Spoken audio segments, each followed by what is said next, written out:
ہم سے وہ 3 طلاق کا مسئلہ ہے۔ کہا جاتا ہے کہ جمہور امت کے ہاں 3 طلاق کے باب میں جو رائے ہے غامدی صاحب نے اس سے اختلاف کرتے ہوئے ایک نئی رائے دی ہے، اور یہ 3 طلاق کو 3 نہیں مانتے۔ اسی کے ساتھ ساتھ طلاق کے باب میں کہا جاتا ہے کہ غصے، رد عمل، آپا-دھاپی میں دی جانے والی طلاق کو امت طلاق شمار کرتی ہے، غامدی صاحب شمار نہیں کرتے۔ ہم سب سیدھا آتا ہوں مدعے پر، یہ بتائیے گا طلاق ثلاثہ اور غصے رد عمل کے باب میں طلاق جب دی جاتی ہے، جمہور امت کا ایک نقطہ نظر ہے، آپ نے اجتہاد کر کے ایک دوسرا نقطہ نظر قائم کیا، استدلال کیا ہے؟ یہ محض غلط فہمی ہے، میں نے کوئی نیا نقطہ نظر نہیں قائم کیا۔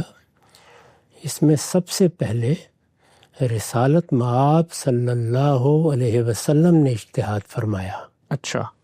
اس کے بعد سیدنا عمر نے اپنے زمانہ خلافت کے دوسرے سال ایک دوسرا اجتہاد کیا۔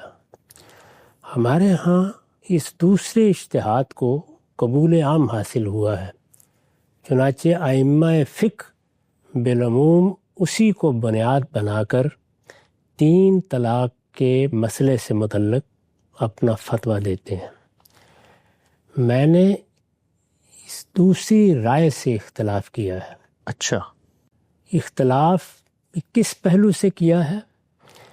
ایک اس پہلو سے کہ سیدنا عمر نے کیا کیا تھا اس کو سمجھنے میں غلطی لگی ہے، اور دوسرے یہ کہ سیدنا عمر نے جو کچھ بھی کیا تھا اس کا نتیجہ اچھا نہیں نکلا۔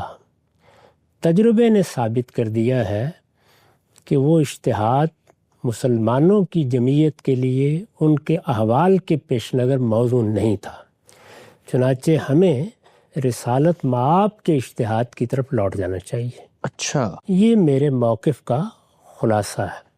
میں آپ کے سامنے میزان سے وہ ساری بحث رکھ دیتا ہوں جہاں میں نے اپنا یہ نقطہ نظر بیان کیا ہے، اس سے واضح ہو جائے گا کہ میں کیا کہہ رہا ہوں۔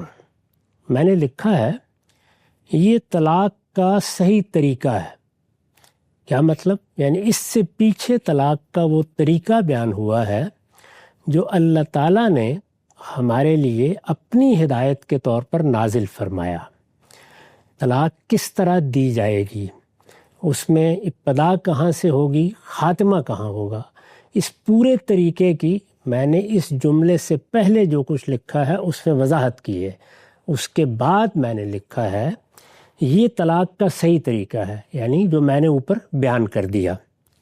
اگر کوئی شخص اس کے مطابق اپنی بیوی کو علیحدہ کرتا یا علیحدگی کا فیصلہ کر لینے کے بعد اس کی طرف مراجعت کرتا ہے، رجوع کرتا ہے، اسے لوٹا لیتا ہے، تو اس کے یہ فیصلے شرعاً نافذ ہو جائیں گے، یعنی طلاق ہو جائے گی۔ شریعت کی روح سے اس طلاق کو اب طلاق مانا جائے گا، شرعاً نافذ ہو جائیں گے۔ اس میں دیکھیے لفظ بہت اہم ہے، ہو جائیں گے، یعنی اللہ کی شریعت میں ایک طریقہ مقرر کیا گیا تھا، کسی شخص نے حرف بحرف اس کی پابندی کرتے ہوئے طلاق دی ہے، اس نے کسی جگہ کوئی خلاف ورزی نہیں کی۔ اب نہ یہ میرے لیے ممکن ہے کہ میں اس میں کوئی دوسری رائے قائم کروں، نہ آپ کے لیے ممکن ہے۔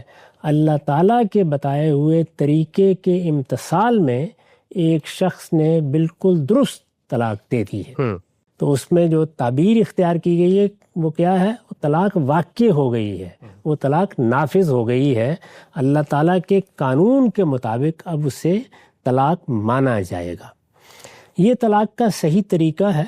اگر کوئی شخص اس کے مطابق اپنی بیوی کو علیحدہ کرتا یا علیحدگی کا فیصلہ کر لینے کے بعد اس کی طرف مراجعت کرتا ہے تو اس کے یہ فیصلے شرعاً نافذ ہو جائیں گے۔ یہ آپ نے بہت سنا ہوگا کہ طلاق ہو گئی، ہاں۔ یہ طلاق ہو گئی، یہ کب بولا جائے گا؟